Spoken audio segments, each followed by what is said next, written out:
So let's look at the brief about matrix algebra in today's lecture, because we need to operate on the matrices for all our finite element calculations.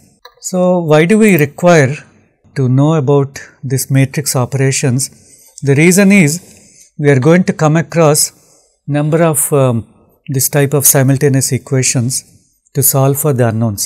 Like for example, here we have 3 equations and 3 unknowns x, y and z, and so we need to solve for them, and we can represent these equations in matrix and vector form like this.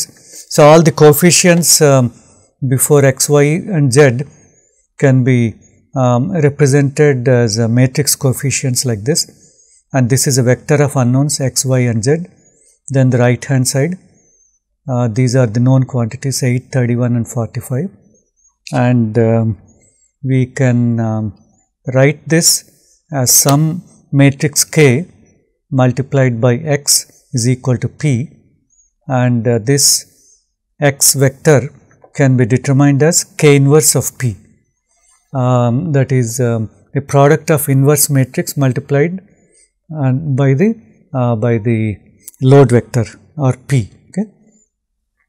And in this course, the matrices are going to be indicated by square brackets like this. K is a matrix, or the capital bold letter K, or with a double underscore, and then the vectors are in curly brackets. Like for example, here x is a vector and P is also a vector, or they can also be shown as a bold letter but small letter, small p, or with a single underscore a like this. Okay? And the type of matrices that we come across in all our finite element analysis will be the square matrices, because our number of equations is exactly equal to the number of unknowns. And of course, we will have several intermediate matrices that we will see later. They need not be square, they could be rectangular matrices. Okay?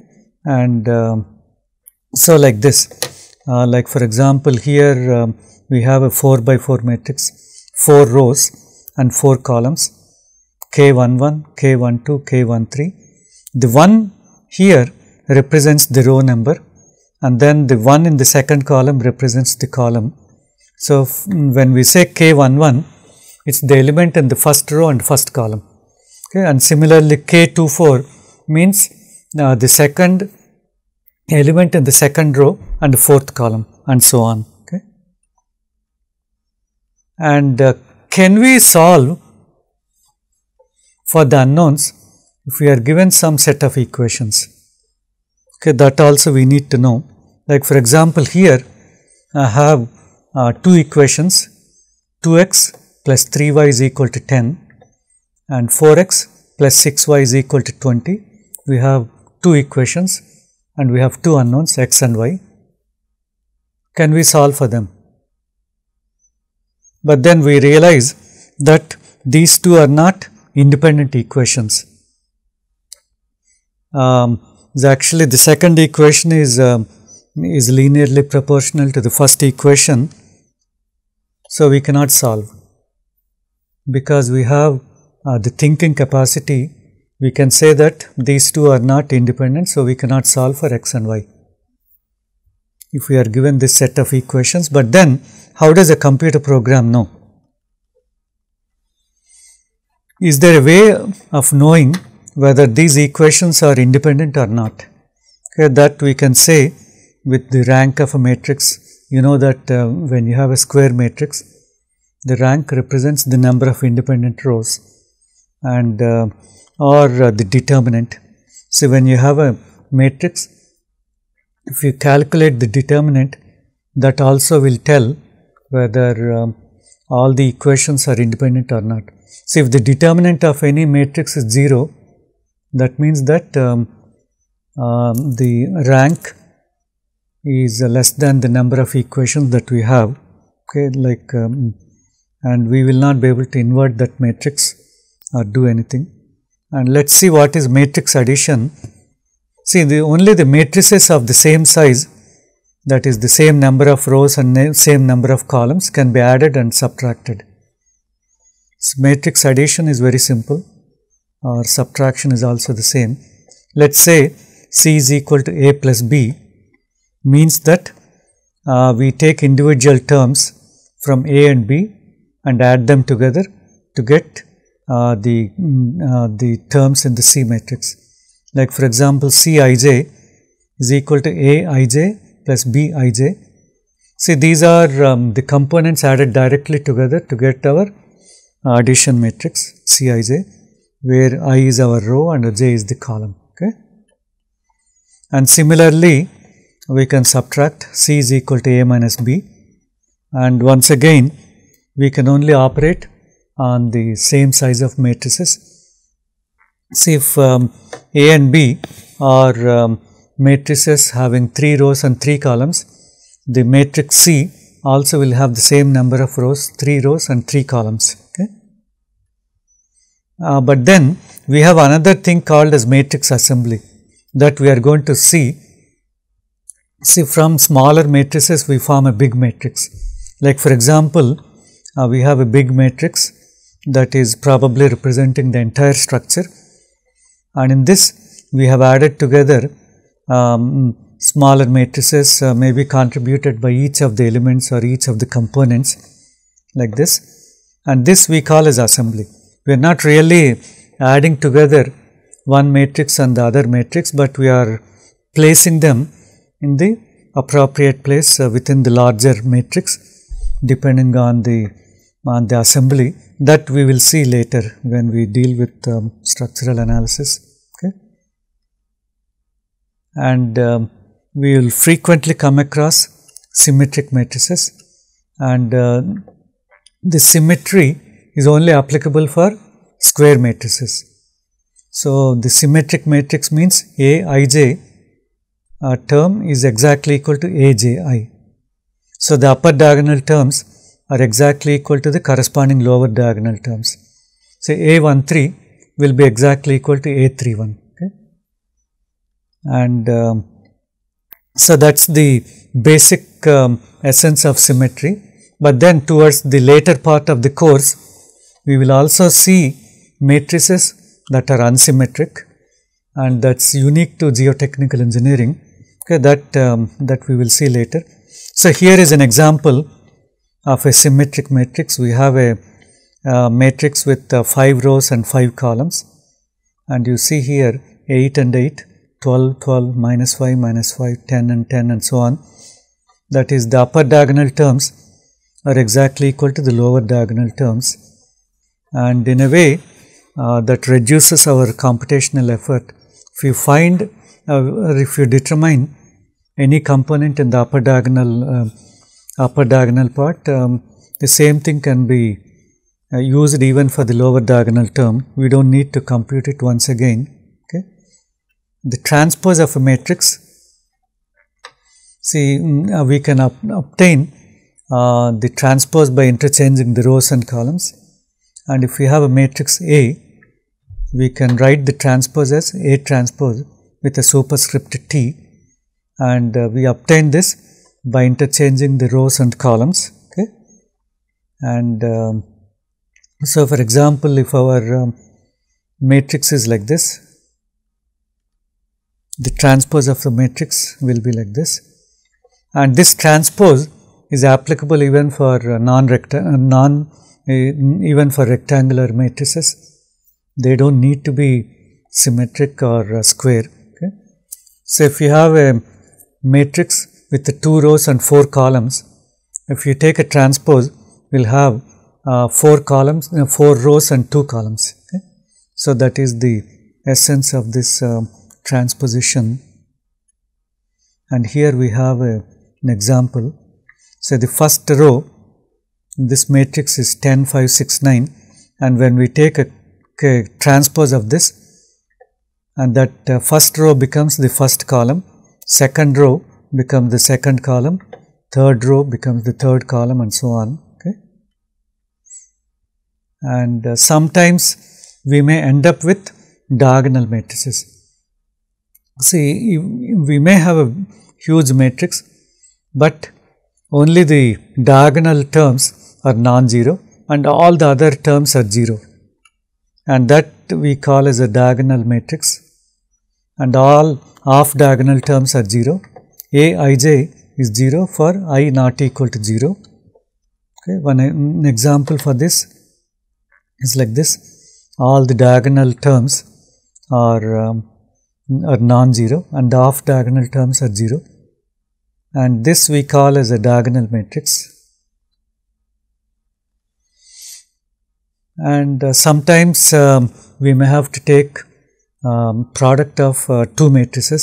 Say for example, say we have two matrices A and B, and we want to take a product and determine the matrix C. See, for us to be able to take a product, the number of columns in matrix A should be equal to the number of rows in matrix B. We cannot arbitrarily take any matrix and multiply with some other matrix. And so this is actually, if A and B are of the same size, like square matrices, we can take a product, or the number of columns in matrix A should be equal to the number of rows in matrix B. Okay? And say if matrix A is of size I cross j, that is I number of rows and j number of columns, and B is of size j number of rows and k number of columns, matrix C will be of size I cross k, that is I number of rows and k number of columns. Okay?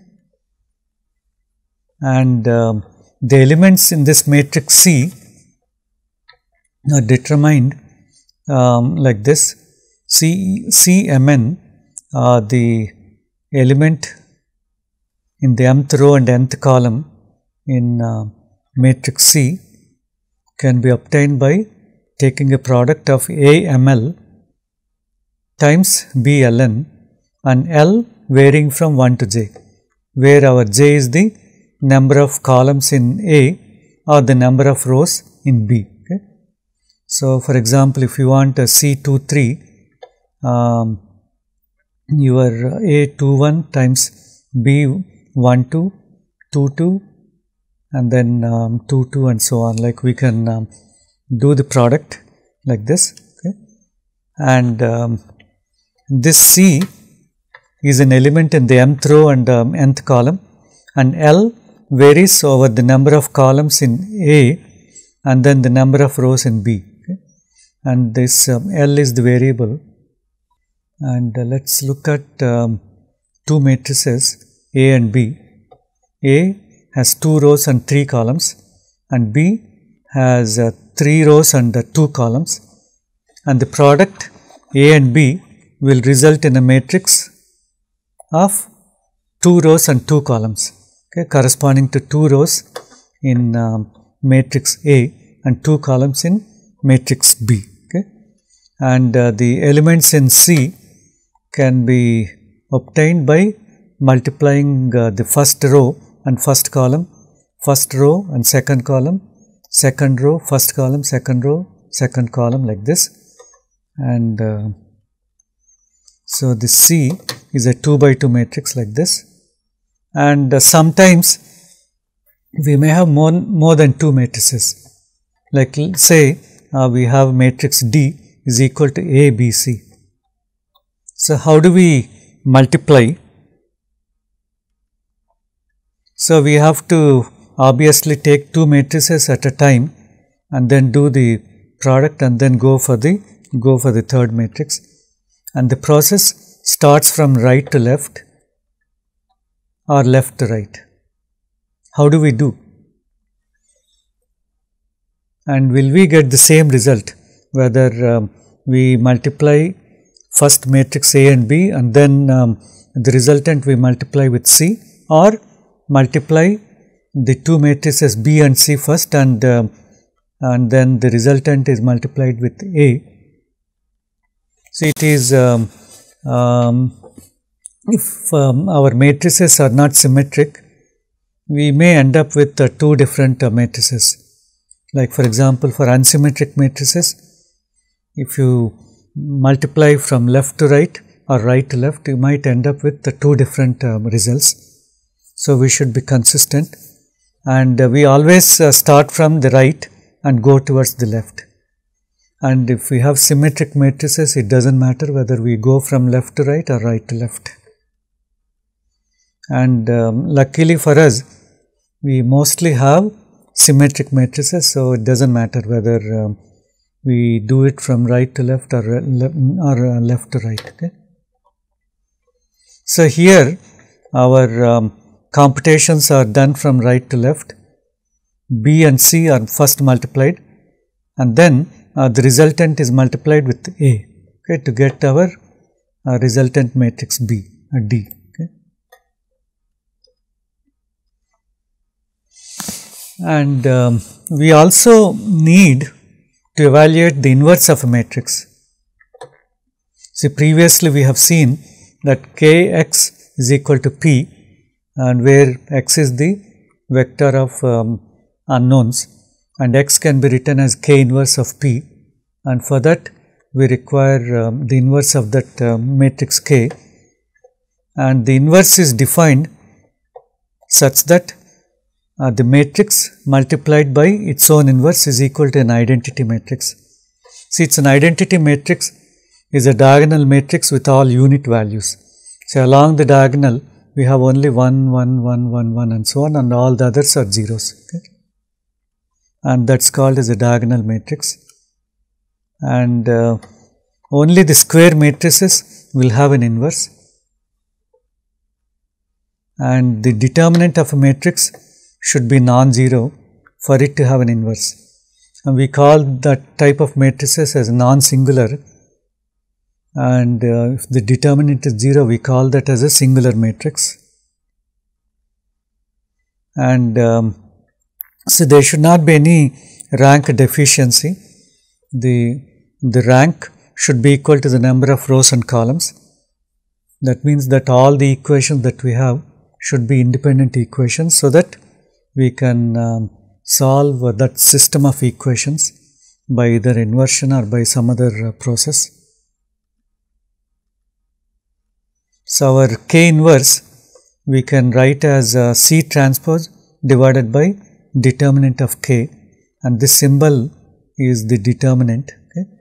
And the C is actually, I will explain what that C is.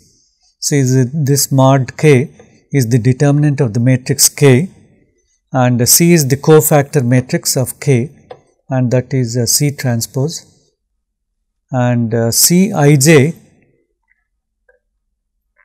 that's the cofactor, the term in the cofactor matrix is equal to -1 to the power I plus j multiplied by determinant of the minor matrix obtained by removing the ith row and jth column. Okay. And that's a very simple one. Like say if you have a 2 by 2 matrix, very simple, because the cofactor matrix you are left with only one term if you eliminate the row and column. Okay. But if you have more number of rows and columns, then it becomes difficult. Okay. And the inverse of the matrix can be used to calculate the variables as an x is equal to K inverse P. So our K times x is equal to P. So our x can be written as K inverse of P. Let's look at an example.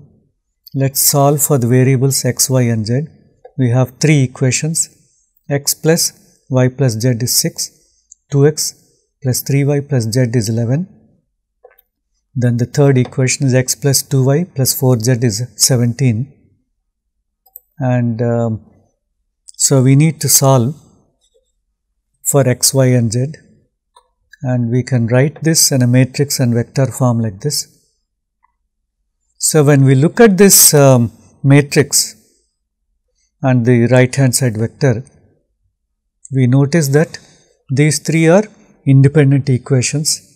There is no direct proportionality between each row or each column. So we should be able to invert this matrix and find a unique solution for x, y and z. Okay. And the determinant of the matrix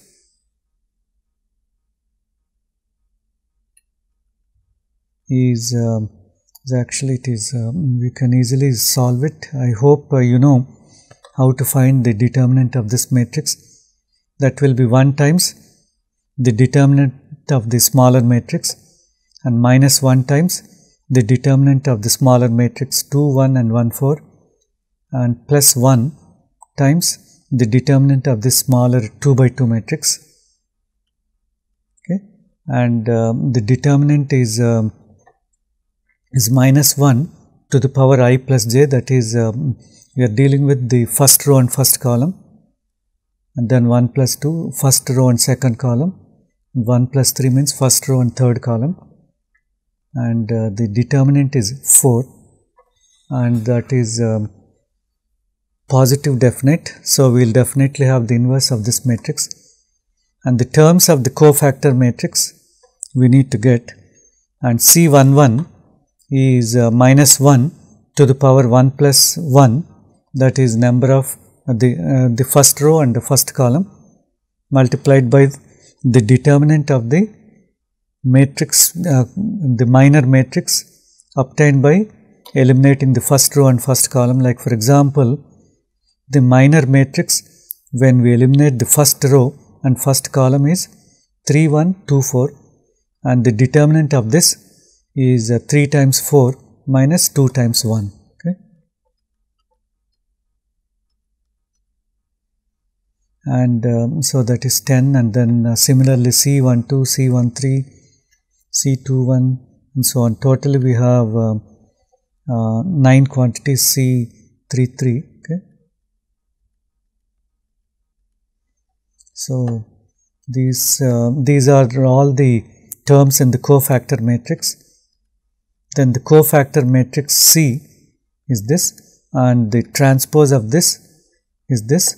So our inverse is A inverse is 1/4 of this, the transpose of the cofactor matrix.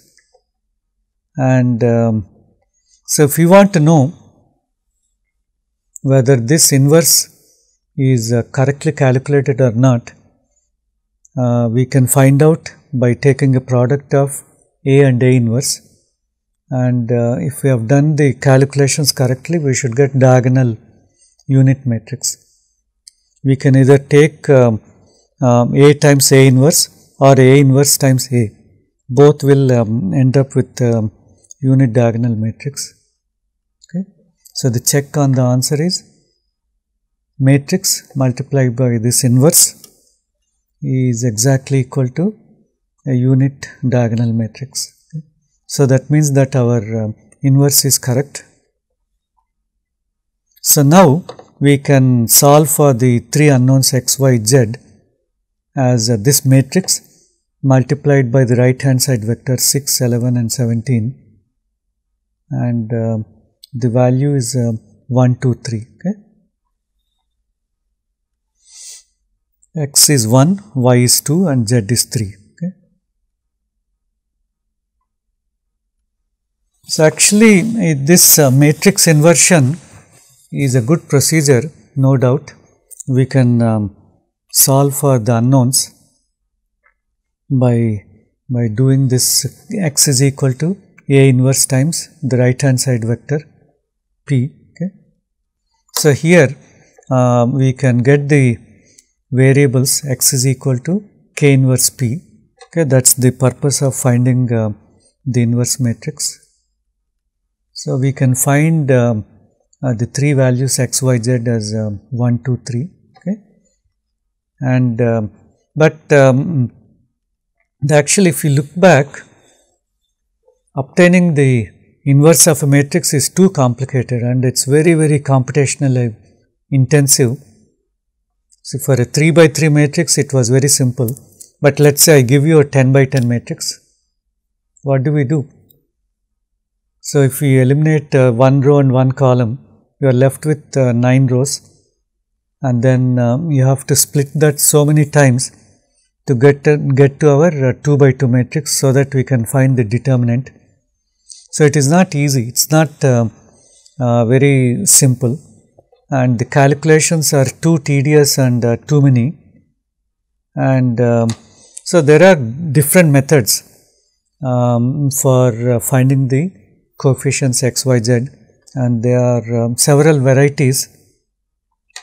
And one method that we are going to see is the Gauss elimination method, and that's especially suitable for finite element analysis, because the matrices that we come across are not fully populated.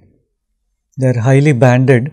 That is actually our diagonal matrix is also a banded matrix, but only with one row of elements, okay, or one diagonal elements, okay. And so in these banded matrices, we have the non-zero terms only within a small band, and all the elements outside of the band are zeros, okay, and they do not have much of significance. That is, during the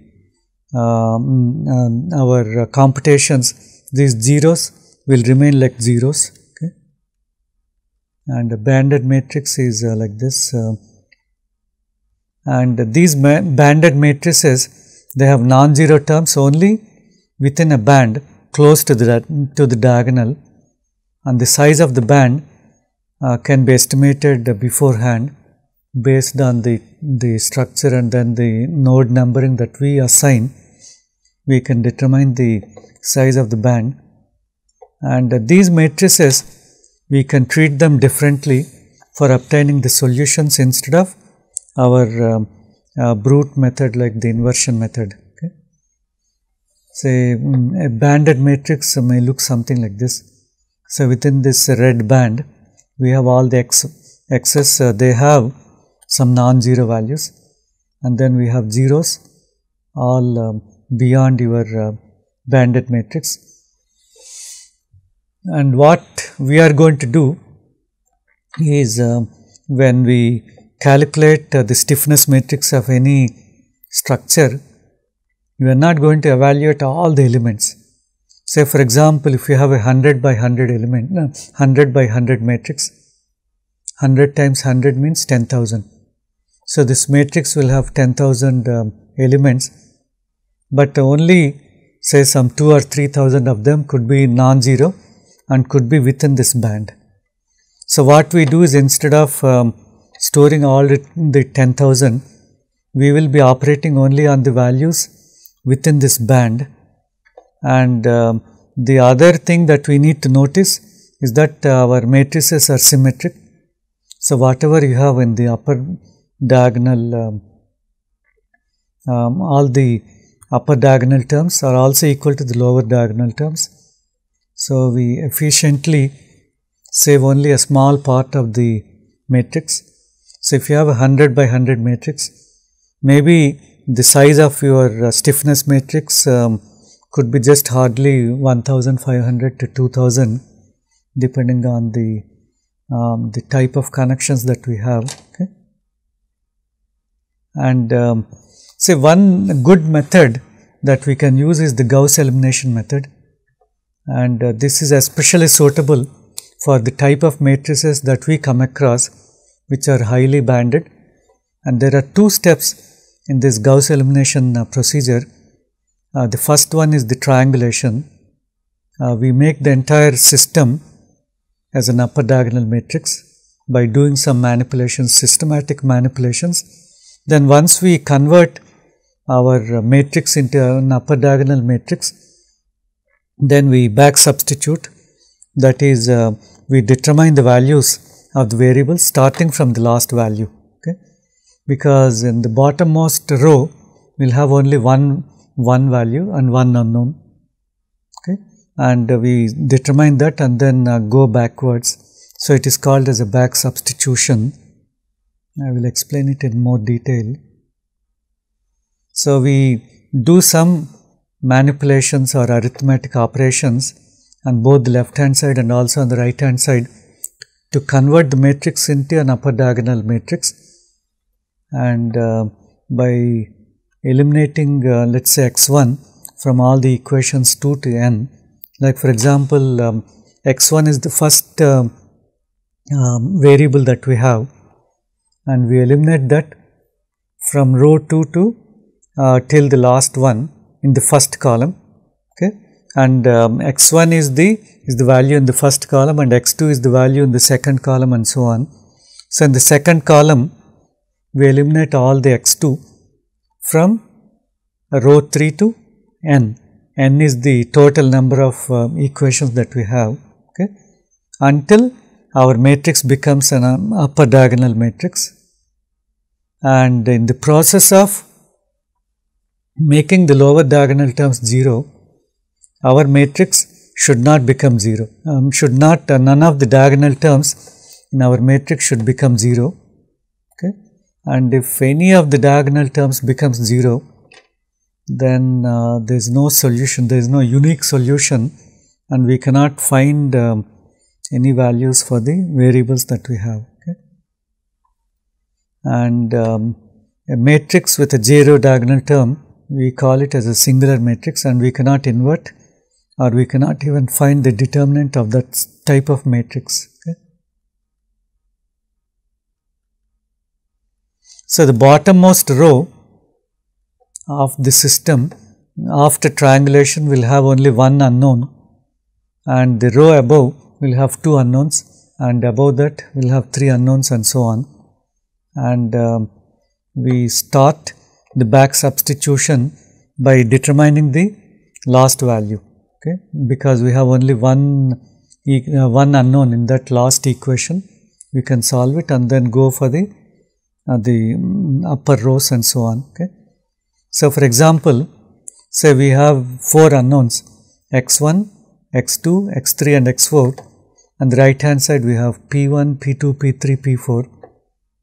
Then these are the coefficients that we have, k11, k12 and so on. And these are the known quantities. On the right hand side also we have the known quantities p1, p2, p3 and p4. Okay. And we need to find the unknowns x1, x2, x3 and so on. So after making the matrix into an upper diagonal form, we will have something like this. So all the lower diagonal terms are 0, okay, and k11 bar, k12 bar and so on.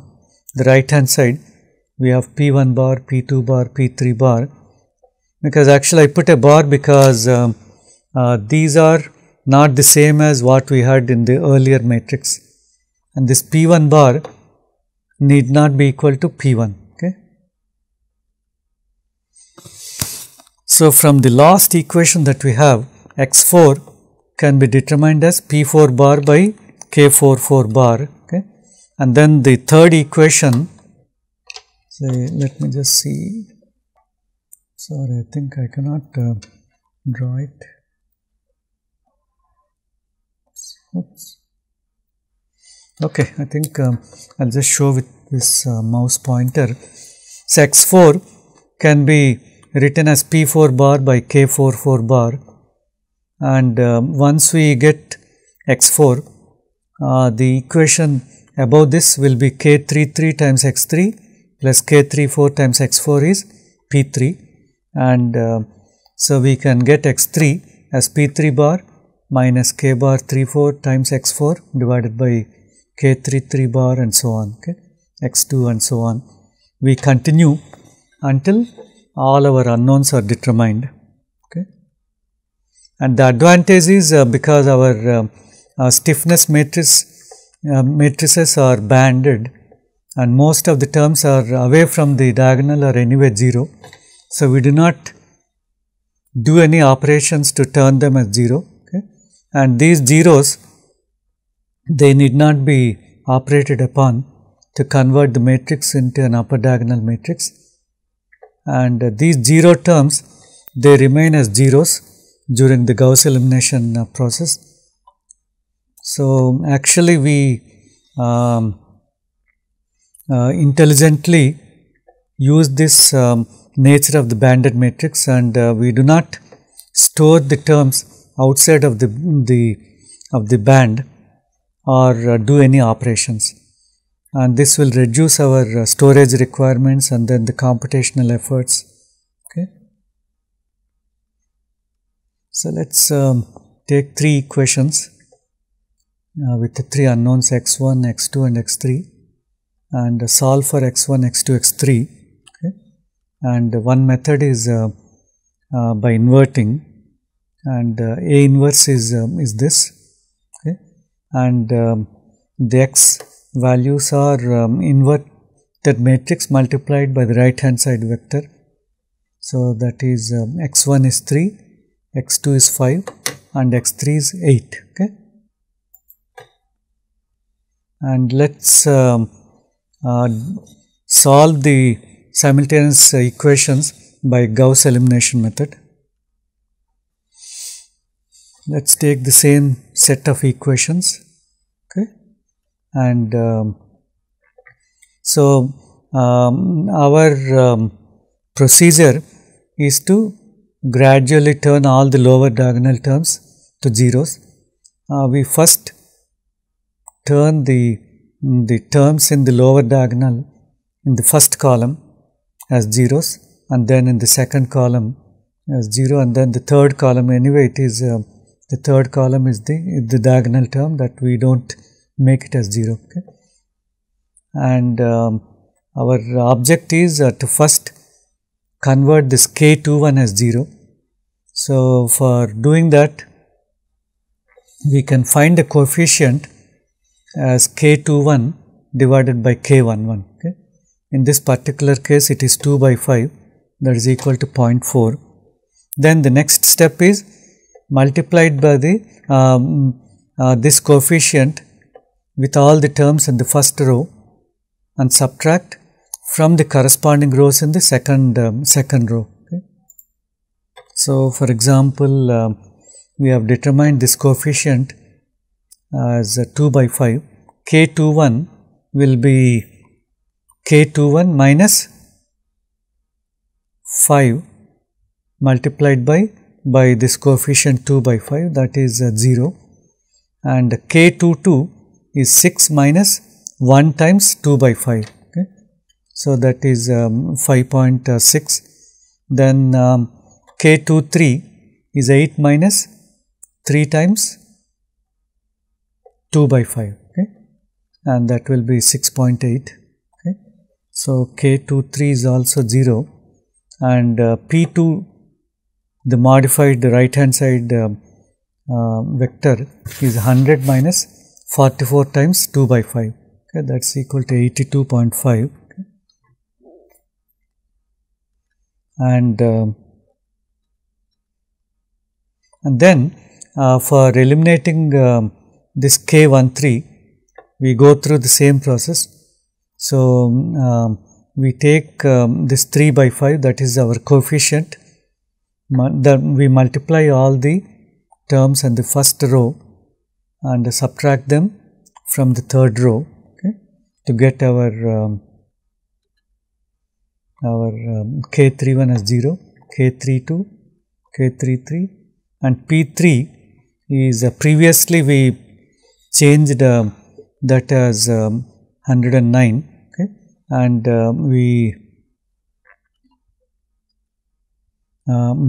so we take this coefficient multiplied by the P1 and get our value. Okay. And so we have eliminated all the lower diagonal terms in the first column, and we need to eliminate only one more value, K32. Okay. And for that the coefficient is 3.4 divided by 5.6. Okay. And then by subtracting this coefficient with the values in the second row and subtracting from the corresponding elements, we get our K32 as 0, K33 as some 4.07 and so on. P3 is 82.5 minus all this. Okay.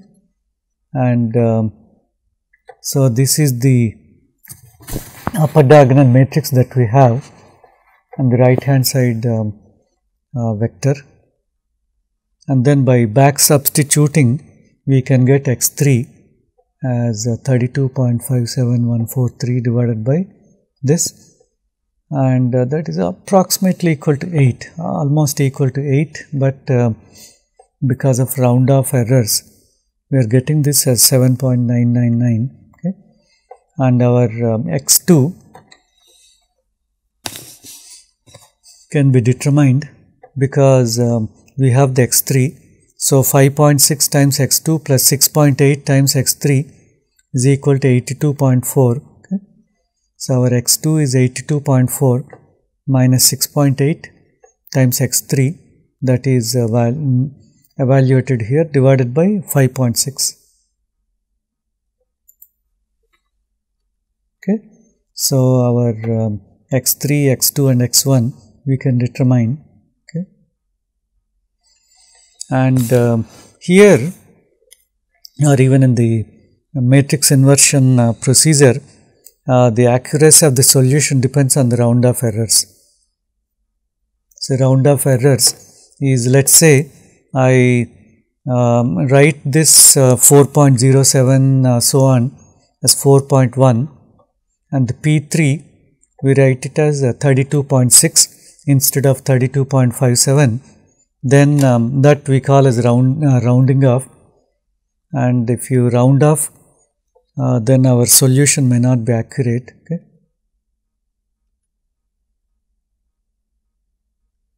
So if you have an equation like this, a system like this, two equations, but then they are not independent, so we cannot solve for the values. Okay.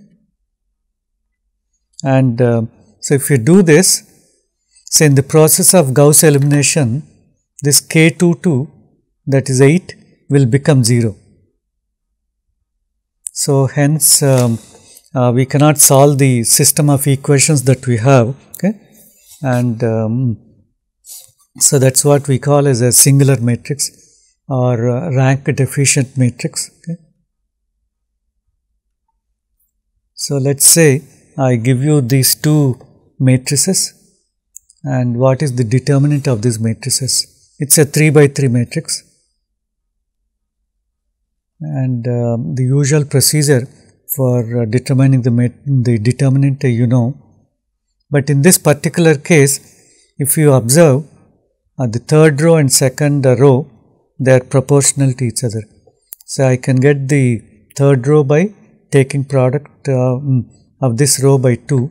2 times 2 is 4, 2 times 1 is 2, 2 times 7 is 14, and so on. So the determinant of this matrix is 0. And the second matrix, see the second column and third column, they are proportional to each other. So once again our determinant is 0. So we will not be able to invert this system of equations. And apart from round off errors, we could have ill conditioning. So I have two equations here in terms of two quantities x1 and x2. 1 minus 1, that is x1 minus x2 is 4, and minus x1 plus 0.999 times x2 is equal to minus 2. Okay. And if you solve, we will get x1 and x2 as these values. Okay. And say these numbers, they can be rounded off like this. Okay. Say here instead of 0.999, we have 1.001 or 1.01. Okay. And our equations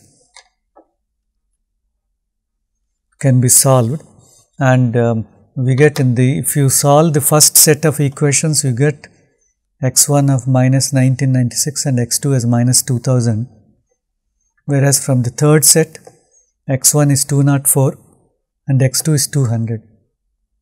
So actually they are totally different. we just have one small value 0.999 and 1.001 and 1.01. Okay? But so much difference in the value. That's because of the ill conditioning, and then because of the non-unique nature of this solution. So actually it is like, say we have two equations, and they are both, let's say if they are both parallel to each other, and we define that the parameters should satisfy both the equations, and they will do that at the intersection point. Okay, and so here we can think of this as almost two parallel lines.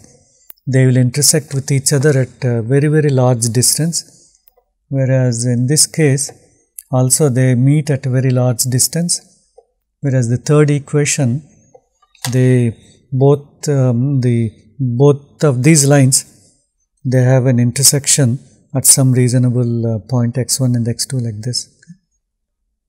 So the reason I am telling you is, so when I was growing up, we had some computers and some calculators, and in those calculators, if you do this operation 1 divided by 3 times 3, you will get 0.9999999. You will not get 1.